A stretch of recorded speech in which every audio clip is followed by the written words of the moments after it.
الحمد لله نحمده ونستعينه ونستغفره ونؤمن به ونتوكل عليه ونعوذ بالله من شرور أنفسنا ومن سيئات أعمالنا من يهده الله فلا مضل له ومن يضلله فلا هادي له وأشهد أن لا إله إلا الله وحده لا شريك له وأشهد أن سيدنا وسندنا ونبينا ومولانا محمدا عبده ورسوله صلى الله تعالى عليه وعلى آله وأصحابه فبارك وسلم تسليما كثيرا أما بعد فأعوذ بالله من الشيطان الرجيم بسم الله الرحمن الرحيم إن عدة الشهور عند الله 12 شهرا منها 4 حرم آمنت بالله صدق الله مولانا العظيم وصدق رسوله النبي الكريم ونحن على ذلك من الشاهدين والشاكرين والحمد لله رب العالمين. بزرگان محترم اور برادران عزیز، السلام علیکم ورحمۃ اللہ وبرکاتہ. محرم کا مہینہ شروع ہو چکا ہے، اس لیے اس مہینے کے بارے میں چند گزارشات پیش کرنا چاہتا ہوں. اللہ تبارک و تعالی نے 12 کے 12 مہینے پیدا فرمائے، لیکن خاص مہینوں یا دنوں کو اللہ تبارک و تعالی نے کچھ خصوصی فضیلت سے نوازا. ابھی جو میں نے آیت آپ کے سامنے تلاوت کی، اس میں اللہ تبارک و تعالی نے فرمایا کہ اللہ کے نزدیک مہینوں کی گنتی 12 مہینے ہیں، اور ان 12 مہینوں میں سے منہا 4 حرم، ان میں سے 4 مہینے ایسے ہیں جو بڑی حرمت والے ہیں. یہ کون سے 4 مہینے ہیں؟ قرآن کریم نے اس کی تعیین نہیں فرمائی، لیکن نبی کریم سرور دو عالم صلی اللہ علیہ وسلم نے ایک حدیث میں فرمایا کہ ان 4 مہینوں میں سے 3 مہینے تو پے در پے آتے ہیں، ایک ذوالقعدہ، ایک ذوالحجہ، ایک محرم، اور چوتھا مہینہ رجب کا مہینہ. ان 4 مہینوں کو اللہ تبارک و تعالی نے حرمت والے مہینے قرار دیا. اگرچہ رمضان المبارک کا مہینہ ان سب سے افضل ہے، لیکن ان 4 مہینوں کا ذکر اللہ تبارک و تعالی نے خاص طور پر اس لیے فرمایا کہ ان 4 مہینوں کی حرمت حضرت ابراہیم علیہ السلام کے وقت چلی گئی، اور چونکہ مکہ مکرمہ کے اور عرب کے مشرکین حضرت ابراہیم علیہ السلام کو کسی نہ کسی درجے میں مانتے تھے، باوجود اپنی بت پرستی کے، باوجود شرک کے، لیکن حضرت ابراہیم علیہ السلام کو وہ اپنا مقتدی مانتے تھے، اگرچہ ان کی تعلیمات سے بہت برگشتہ ہو گئے تھے، لیکن بحثت مجموع حضرت ابراہیم علیہ السلام کی کو اپنا مقتدی مانتے تھے. اس وجہ سے رسول کریم صلی اللہ علیہ وسلم کی تشریف آوری سے پہلے بھی جاہلیت کے لوگ بھی ان 4 مہینوں کو مقدس سمجھتے ہیں. رمضان کا جو تقدس ہے، رمضان کی جو برکات ہیں، وہ نبی کریم صلی اللہ علیہ وسلم کی تشریف آوری کے بعد لوگوں پر واضح ہوئی، لیکن ان 4 مہینوں کا تقدس حضرت ابراہیم علیہ السلام کے وقت چلا رہا. اور جاہلیت کے لوگ ہر وقت لڑائی بھیڑائی میں لگے رہتے تھے، ایک دوسرے کے خون کے پیاسے ہوتے تھے، ایک دوسرے سے جنگیں کرتے رہتے تھے، لیکن جب یہ مہینے آتے تو اس بات کو تسلیم کرتے تھے کہ یہ مقدس مہینے ہیں، ان میں لڑائی نہیں کرتے۔ اس حیثیت سے اللہ تبارک و تعالیٰ نے ان کو 4 مہینوں کو اس لحاظ سے حرمت والا قرار دیا کہ ابراہیم علیہ السلام کے وقت سے ان کی حرمت چلی آتی ہے، اور اس میں جنگ اور جدال کو بھی منع فرمایا گیا ہے۔ اور قرآن کریم دوسری جگہ فرمایا کہ تم کافروں سے بھی ان 4 مہینوں کے اندر جہاد نہ کرو، قتال نہ کرو، لڑائی نہ کرو، الا یہ کہ وہ خود تم پر حملہ آور ہو جائے، مجبوری ہے پھر دفاع کرنے کے لیے اپنا مدافعت کرنی پڑے گی، لیکن قتال ان دنوں میں جائز ہے۔ یہ 4 مہینے میں سے جو جیسے میں نے عرض کیا ذوالقعدہ، ذوالحجہ اور اب محرم کا مہینہ ہے، پھر ان میں سے ہر ایک کی اپنی کچھ خصوصیات الگ الگ بھی ہیں۔ محرم کی خصوصیت یہ ہے کہ اللہ تبارک و تعالیٰ نے اس میں روزہ رکھنے کو بڑی فضیلت سے نوازا ہے۔ ایک حدیث میں رسول کریم سرور دو عالم صلی اللہ علیہ وسلم کا یہ ارشاد منقول ہے کہ آپ نے فرمایا کہ رمضان کے بعد سب سے زیادہ افضل روزے محرم کے روزے، اور محرم کے روزے رمضان کے بعد سب سے زیادہ فضیلت والے ہیں، جس کا مطلب یہ ہے کہ محرم کے کسی بھی دن جب بھی آدمی کو موقع ملے روزہ رکھے تو بڑی فضیلت کا عمل ہے۔ اور خاص طور سے عاشورہ کا روزے کے بارے میں تو یہ فرمایا کہ 1 سال پہلے کے گناہوں کا ایک کفارہ بن جاتا ہے۔ تو یہ عمل نبی کریم سرور دو عالم صلی اللہ علیہ وسلم ثابت ہے کہ محرم کا مہینہ یہ اس میں نفلی روزے یہ خاص فضیلت رکھتے ہیں۔ یہ اللہ تبارک و تعالیٰ نے اس مہینے کو یہ خصوصیت عطا فرمائی ہے۔ دوسرے مہینوں میں روزہ رکھنا بھی ثواب ہے، لیکن محرم کے روزے کے مہینے میں روزہ رکھنے کی زیادہ فضیلت نبی کریم صلی اللہ علیہ وسلم نے بیان فرمائی۔ تو ایک حکم تو محرم کے بارے میں یہ ہے کہ اس میں لڑائی بڑائی منع ہے، اس میں ایک یہ کہ روزہ رکھنے کی بڑی فضیلت ہے کسی بھی، خاص طور سے عاشورہ کا دن یعنی 10 محرم کا دن، اس کی سارے محرم کے سارے دنوں میں سب سے زیادہ افضل دن عاشورہ کا ہے، یعنی 10 محرم کا۔ اور حدیث میں آتا ہے کہ رسول کریم صلی اللہ علیہ وسلم جب ہجرت کر کے مکہ مکرمہ سے مدینہ منورہ تشریف لائے تو وہاں یہ دیکھا کہ اہل مدینہ میں سے جو یہودی ہیں وہ 10 محرم کو روزہ رکھتے ہیں۔ ان سے جب پوچھا گیا کہ آپ لوگ 10 محرم کو روزہ کیوں رکھتے ہیں تو انہوں نے جواب میں یہ کہا کہ ہم اس لیے رکھتے ہیں کہ یہ وہ دن ہے جس میں اللہ تبارک و تعالیٰ نے بنی اسرائیل کو اور حضرت موسیٰ علیہ السلام کو فرعون سے نجات عطا فرمائی۔ مشہور واقعہ ہر مسلمان کو معلوم ہے کہ فرعون کا لشکر حضرت موسیٰ علیہ السلام کے تعاقب میں روانہ ہوا تھا، آگے آ کر سمندر آ گیا تو نبی کریم حضرت موسیٰ علیہ السلام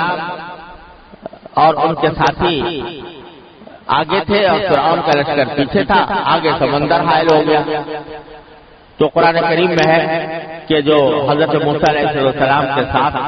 بنی اسرائیل کے لوگ تھے انہوں نے کہا کہ انا لمدرکون،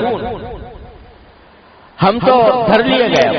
یعنی اب آگے ہمارے پاس کوئی راستہ نہیں ہے، آگے سمندر ہے اور پیچھے فرعون کا لشکر آ رہا ہے، تو اب ہمارے بچنے کا کوئی راستہ نہیں۔ تو حضرت موسیٰ علیہ السلام نے فرمایا کلا، ہرگز نہیں، ان معی ربی سیہدین، یاد رکھو میرے ساتھ میرا پروردگار ہے جو میرے لیے راستہ نکالے گا۔ چنانچہ اللہ تبارک و تعالیٰ نے حضرت موسیٰ علیہ السلام کو حکم دیا کہ اپنے عصا کو اس سمندر پر ماریے، تو سمندر پر جب مارا تو 12 راستے سمندر کے اندر ہو گئے۔ 12 راستے، کیونکہ 12 قبیلے تھے بنی اسرائیل کے، تو ہر قبیلے کے لیے ایک راستہ، دونوں طرف قرآن کریم میں ہے کہ ہم نے پانی کو اس طرح روک دیا کہ ہر طرف پانی جو ہے پہاڑ کی شکل میں کھڑا ہو، کالطود العظیم،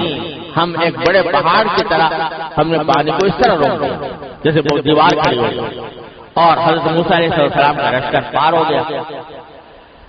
جب فرعون نے دیکھا کہ راستے بن گئے تو سوچا کہ میں بھی اس میں داخل ہو جاؤں، وہ بھی داخل ہوا، لیکن جب بیچ سمندر سے پہنچا تو اللہ تعالیٰ نے پانی کو حکم دے دیا کہ وہ مل جائے تو وہ غرق ہو گیا۔ یہ واقعہ قرآن کریم نے بھی جگہ جگہ بیان فرمایا ہے، اور یہودیوں نے کہا کہ ہم کیونکہ عاشورہ کے دن 10 محرم کو حضرت موسیٰ علیہ السلام کو اللہ تعالیٰ نے فتح عطا فرمائی فرعون کے اوپر اور فرعون کو غرق کیا، تو اس کی وجہ سے ہم آج کے دن روزہ رکھتے ہیں۔ نبی کریم صلی اللہ علیہ وسلم نے سنا تو آپ نے فرمایا کہ موسیٰ علیہ السلام کے زیادہ قریب تو ہم لوگ ہیں، ان لوگوں نے تو موسیٰ علیہ السلام کی تعلیمات کو چھوڑ دیا یہودیوں نے، لیکن ہم نے زندہ کیا ہے موسیٰ علیہ السلام کی تعلیمات کو، لہذا ہم اس بات کے زیادہ حقدار ہیں کہ اس میں روزہ رکھیں۔ چنانچہ نبی کریم صلی اللہ علیہ وسلم نے خود بھی روزہ رکھا، صحابہ کرام کو بھی تلقین فرمائی، اور پھر یہ فضیلت بھی بیان فرمائی کہ عاشورہ کے دن روزہ رکھنے کے نتیجے میں مجھے اللہ تعالیٰ کی رحمت سے امید ہے کہ 1 سال پہلے کے گناہ معاف ہو جائیں گے۔ یہ حضور اقدس صلی اللہ علیہ وسلم۔ پھر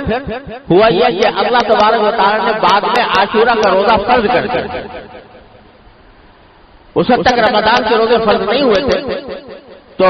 اللہ تبارک و تعالیٰ نے عاشورہ کا روزہ فرض کر دیا مسلمانوں کے ذمہ۔ چنانچہ رمضان کی فرضیت سے پہلے سارے مسلمان ایک فریضے کے طور پر عاشورہ کے دن روزہ رکھا کرتے تھے۔ بعد میں جب رمضان کے روزے فرض کیے گئے تو اس وقت عاشورہ کی روزے کی فرضیت منسوخ ہو گئی، اب وہ فرض نہیں رہا، البتہ اس کی فضیلت آپ کو بیان فرمائی کہ وہ روزہ رکھے تو بڑا ثواب ہے، نہ رکھے تو کوئی گناہ نہیں، لیکن رکھنے میں بڑا ثواب ہے، مستحب ہو گیا۔ چنانچہ حدیث میں آتا ہے کہ جب رمضان کو اللہ تعالیٰ نے فرض کر دیا تو اس کے بعد عاشورہ کا روزہ مستحب قرار دے دیا گیا، جس کا دل چاہتا تھا رکھتا تھا اور جس کا دل چاہتا تھا نہیں رکھتا تھا۔ تو اس طرح اس روزے کی فضیلت اب بھی برقرار ہے، باوجود کہ فرض نہیں ہے لیکن فضیلت اب بھی برقرار ہے۔ البتہ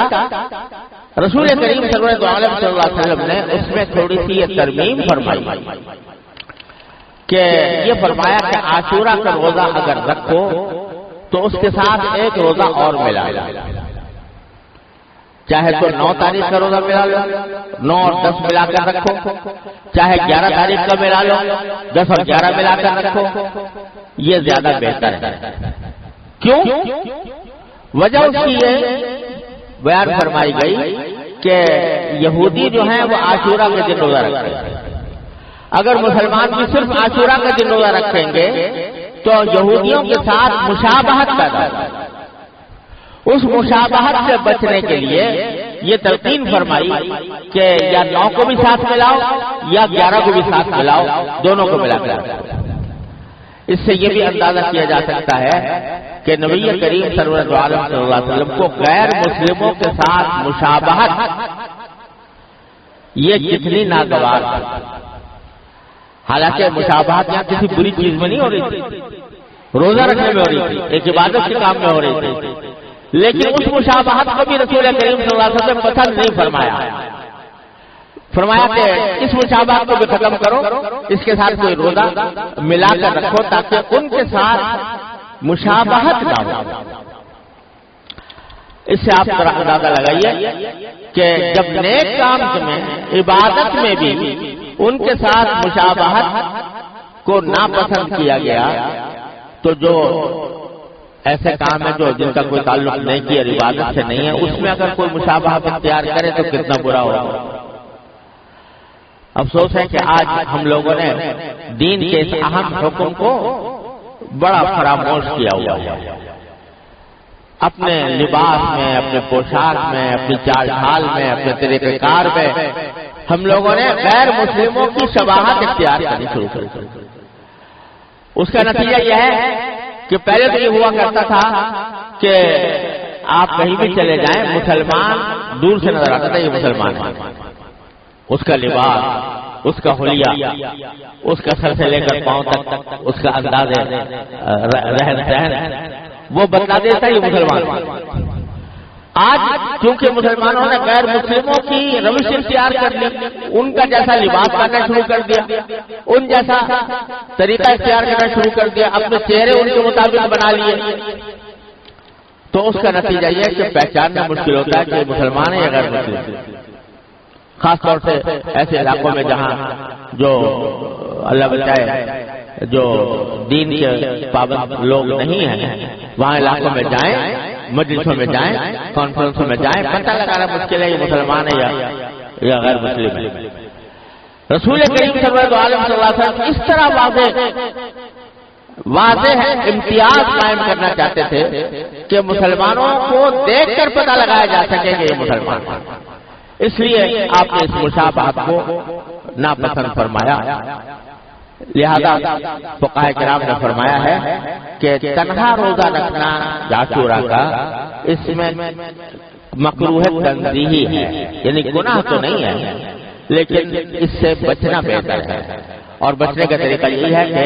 یا تو 9 کا روزہ ساتھ ملائے یا 11 کا ملائے، اور اس کا جو عظیم اصول نکل رہا ہے وہ ہر مسلمان کو سمجھنا چاہیے کہ یہ مشابہت کا طریقہ کو جو ہم اختیار کیے ہوئے ہیں ہر چیز کے اندر، اس کو خدا کے لیے چھوڑے، مشابہت پیدا کریں نبی کریم صلی اللہ علیہ وسلم کے ساتھ، مشابہت پیدا کریں آپ کے صحابہ کرام کے ساتھ، تو معلوم ہو کہ یہ مسلمان ہے، واقعتاً ان کے دل میں نبی کریم صلی اللہ علیہ وسلم کی محبت ہے، آپ کے صحابہ کرام کی محبت ہے، لیکن دوسروں کا طریقہ اختیار کر کے مشابہت پیدا کرنا اللہ تعالیٰ ہر مسلمان کو اس سے محفوظ رکھتا ہے۔ تو یہ دوسرا حکم ہے عاشورہ کے سلسلے میں۔ تیسری بات جو بعض روایتوں میں آتی ہے وہ یہ ہے کہ رسول کریم صلی اللہ علیہ وسلم نے عاشورہ کے دن اس بات کو برکت کا سبب قرار دیا کہ آدمی اس دن اپنے اہل و عیال کے کھانے پینے میں وسعت سے کام کرے۔ ایک حدیث میں یہ الفاظ آتے ہیں کہ اگر کوئی شخص عاشورہ کے دن اپنے عیال یعنی اپنے گھر والوں کے ساتھ کوئی کشادگی کا وسعت کا معاملہ کرتا ہے، ان کے رزق عام دنوں سے کچھ بہتر کھانا ان کے لیے تیار کرتا ہے، عام دنوں سے کچھ زیادہ ان کے لیے فراوانی کرتا ہے، تو اللہ تعالیٰ اس کے لیے برکت پیدا فرمائے۔ یہ الفاظ اس کے رزق میں برکت ہو۔ یہ حدیث اگرچہ بہت زیادہ مستند نہیں ہے اور سند کے اعتبار سے بہت سے محدثین نے اس کو ضعیف بھی قرار دیا ہے، لیکن بہت سے محدثین اس کو کہتے ہیں کہ قابل قبول ہے۔ اس واسطے مسلمانوں کے ہاں ایک یہ طریقہ چلا آتا ہے اور اس حد تک کوئی حرج نہیں ہے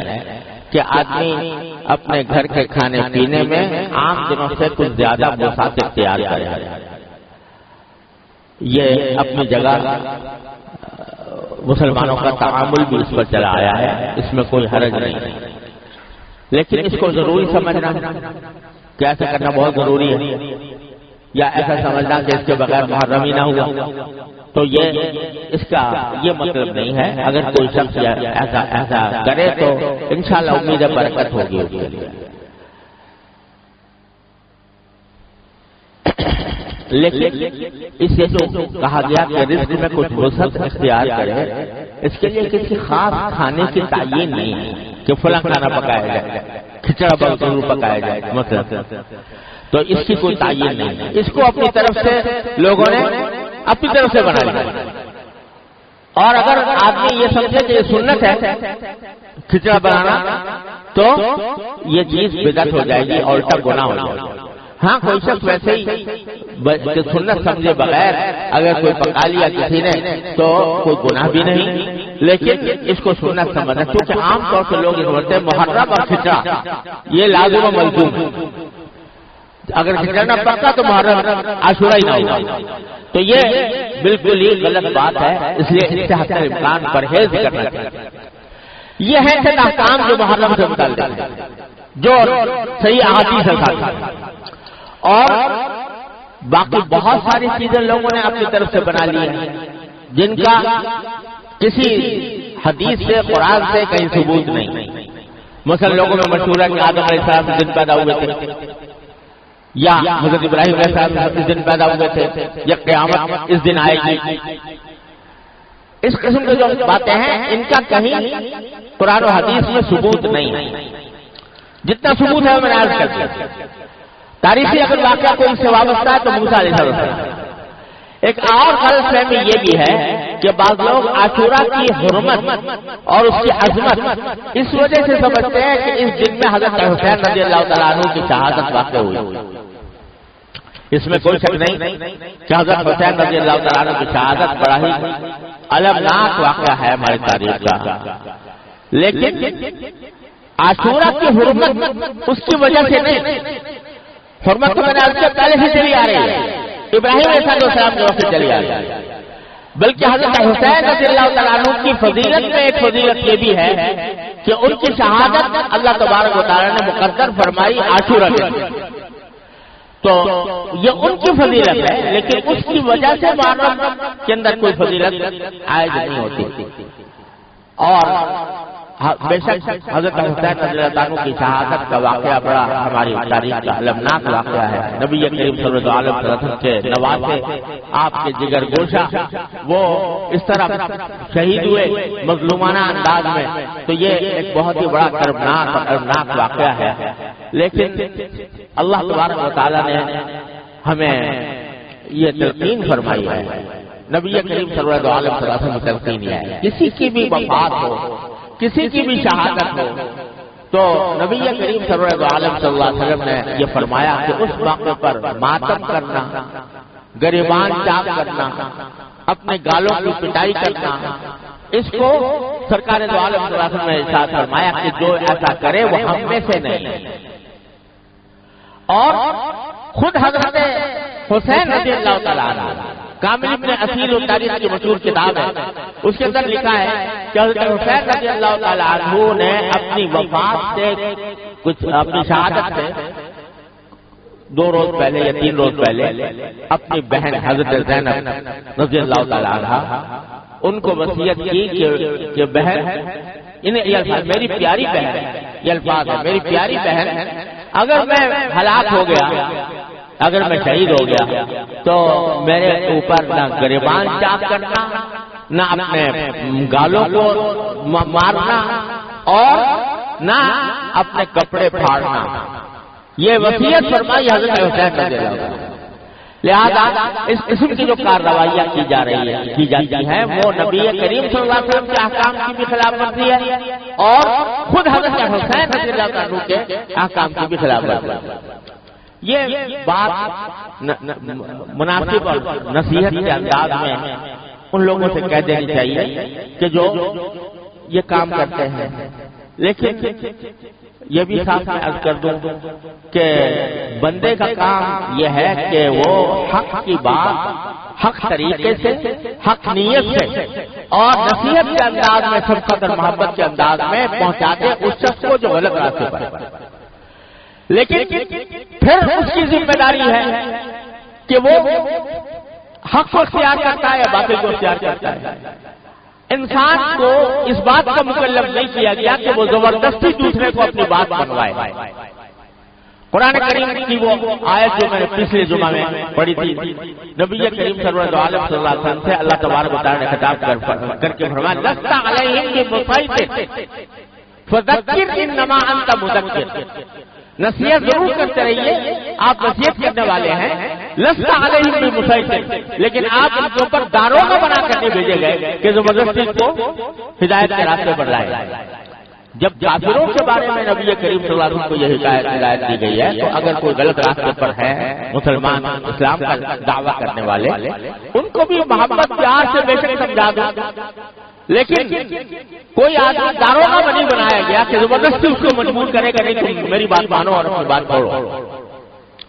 لہذا یہ جو ہمارے معاشرے کے اندر یہ بعض لوگوں کا یہ ذہن بن گیا ہے کہ وہ دوسروں کو اپنے عقیدے کی طرف زبردستی کھینچے، اور اگر کوئی نہیں آتا تو اللہ بچائے لڑائی کے اوپر بھی آمادہ ہو جائے، مارنے پیٹنے پر بھی آمادہ ہو جائے. اور اسی کی وجہ سے افسوس ہے کہ ہمارے معاشرے کے اندر یہ قتل و غارت گری کا بھی بازار، خاص طور سے محرم کا جب مہینہ آتا ہے تو اس کے اندر لوگ سہمے ہوئے ہوتے ہیں کہ پتہ نہیں کیا ہو جائے گا، اور ایک دوسرے کے اوپر لڑنے مرنے کے لیے تیار ہو جاتے ہیں اور دوسروں کے خون بہانے کے لیے تیار ہو جاتے ہیں. ارے یہ تو وہ مہینہ ہے کہ جس کے بارے میں شروع میں بتایا کہ کافر لوگ بھی لڑائی اگر ہو رہی ہوتی تھی محرم کا مہینہ کے اندر لڑائی ان کے نزدیک بھی حرام تھی. کافر لوگ وہ لڑائی کو اور کچھ تو خون ریزی کو ناجائز سمجھتے تھے. اب اگر مسلمان اس محرم کے اندر ایک دوسرے کے گلے کاٹے، ایک دوسرے کے اوپر حملہ آور ہو، یہ بڑا زبردست عیب ہے جو قوم کے اوپر لگ رہا ہے. اس سے خود بھی بچنے کی ضرورت ہے اور دوسروں کو بھی بچانے کی فکر چاہیے کہ اس مہینے کے اندر کوئی لڑائی جھگڑا نہ. حق بات کہنا ہر مسلمان کا حق ہے اور وہ دوسرے تک حق بات پہنچائے پیغمبرانہ طریقے. پیغمبروں کا طریقہ یہ نہیں ہوتا کہ وہ دوسرے کو گالیاں دے کر دوسروں کے اوپر حملہ آور ہو کر اپنی بات منوائیں. پیغمبروں کا طریقہ وہ ہے جو اللہ تعالیٰ نے حضرت موسیٰ علیہ السلام کو سکھایا کہ تم فرعون کے سامنے جا رہے ہو تو قولا لہ قولا لینا، فرعون کے سامنے بھی نرم بات کرنا. اب اندازہ لگائیے فرعون سے بڑا گمراہ کون ہو سکتا ہے. لیکن اللہ تبارک و تعالیٰ نے حضرت موسیٰ علیہ السلام کو تلقین فرمائی کہ ان سے نرم بات کرنا، لعلہ یتذکر و یخشی، ہو سکتا ہے وہ بات مان لیں، ہو سکتا ہے اللہ کا ڈر اس کے دل میں پیدا ہو جائے. حالانکہ اللہ تعالیٰ جانتے تھے کہ یہ کرنے والا نہیں ہے، حساسیت ماننے والا نہیں ہے، لیکن فرمایا کہ جو داعی ہے، دعوت دینے والا ہے، اس کے دل میں یہ امید ہونی چاہیے کہ شاید میری بات مان لے، لہٰذا میں نرم بات کروں. سخت کلامی اور دوسروں کے اوپر کیچڑ اچھالنا اور ایک دوسرے کو برا بھلا کہنا اور ایک دوسرے سے لڑائی کرنا یہ دین کی تعلیم نہیں ہے، دین کے بالکل برخلاف ہے. وہ چاہے کیا کرے یہ سن نہیں کرے، دونوں کریں گے تو اللہ کے یہاں پکڑے جائیں گے. لہذا اس محرم کے اندر بالکل واضح طور پر یہ سمجھنا چاہیے. پہلی بات تو یہ کہ جو باتیں رسول کریم صلی اللہ علیہ وسلم سے ثابت ہیں بس اس حد تک اپنے آپ کو محدود رکھیں. آگے جو باتیں لوگوں نے اپنی طرف سے بنا رکھی ہیں ان سے اپنے آپ کو بھی بچائیں، دوسروں کو بھی بچائیں. حق بات